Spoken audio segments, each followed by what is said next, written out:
Podcast నచ్చితే subscribe చేయండి, like చేయండి, షేర్ చేయండి, సబ్స్క్రైబ్ చేయండి, ఫాలో అవ్వండి. హలో పిల్లలు, లాస్ట్ పాడ్కాస్ట్లో ఓ తోడేలు సింహం దగ్గరికి వెళ్ళి, అయ్యో చిన్న చిన్న శబ్దాలకే నువ్వు అలాంటి శబ్దాలకు భయపడితే ఎలా, నువ్వు ఒక మృగరాజువి కదా, నువ్వు మృగరాజువి అలా భయపడకూడదు, నీకు ఒక కథ చెప్తాను విను. ఒక నక్క ఇలాగే శబ్దాలకు భయపడి చాలా తిండిని పోగొట్టుకున్నటువంటి కథ నీకు చెప్తాను విను అంటూ ఆ తోడేలు సింహానికి కథ చెప్పబోతున్నది.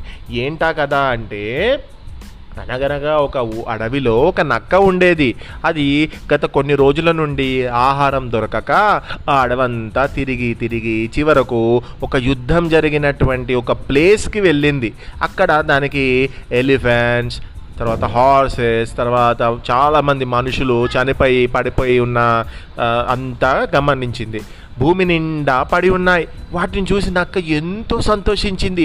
అబ్బా, నాకు కడుపు నిండా ఆహారం దొరికింది, ఇక ఈ భూమిలోకి నేను ప్రవేశించి ఫస్ట్ ఒక గుర్రాన్ని తింటాను అని ఆ గుర్రాన్ని తినబోయింది.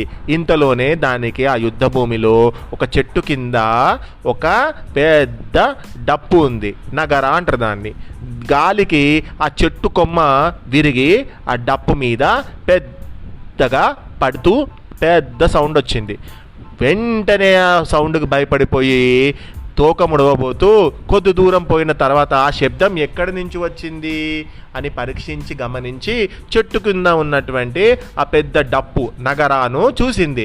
ఆహా, ఇది ఈ శబ్దమా అనుకొని కొంత ధైర్యం తెచ్చుకొని నెమ్మదిగా ఆ నగరా దగ్గరకు వెళ్ళి చెట్టు కొమ్మ పడినటువంటి ఆ నగరాను పక్కకు తీసి, ఓహో, ఈ నగరాకు ఈ చెట్టు కొమ్మ పైన పడడం వల్ల అంత శబ్దం వచ్చిందన్నమాట అని తెలుసుకుంది.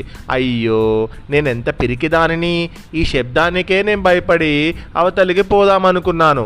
అలా చేసినట్లయితే ఇంత ఆహారమును వదులుకోవాల్సి వచ్చేది కదా, పిరికితనము ఎంత నష్టము అనుకొని భయము వదిలేసి ఆ తర్వాత కడుపు నిండా అక్కడ ఉన్నటువంటి అన్ని మృత కళేబరములను తిని కావలసినంత రక్తము తాగి ఆ యుద్ధ భూమిని వదిలి వెళ్ళింది.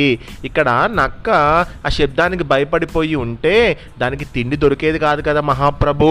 అందుకని మీరు కూడా అలా ఏ జంతువు వచ్చింది అని దాని రంకెను అంటే ఆ శబ్దాన్ని విని మీరు భయపడడం అనేది చాలా సిల్లిగా ఉంది, మీరు భయపడకండి అంటూ ఆ తోడేలు సింహానికి చెప్పింది.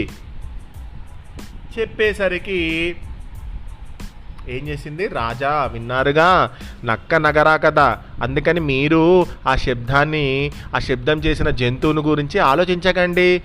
మీరు అనుమతిస్తే నేను వెంటనే పోయి ఆ జంతువుని చూసి అది ఎలాంటి జంతువో తెలుసుకొని వచ్చి మీకు తెలియజేస్తాను, సరేనా అంటూ అడిగింది.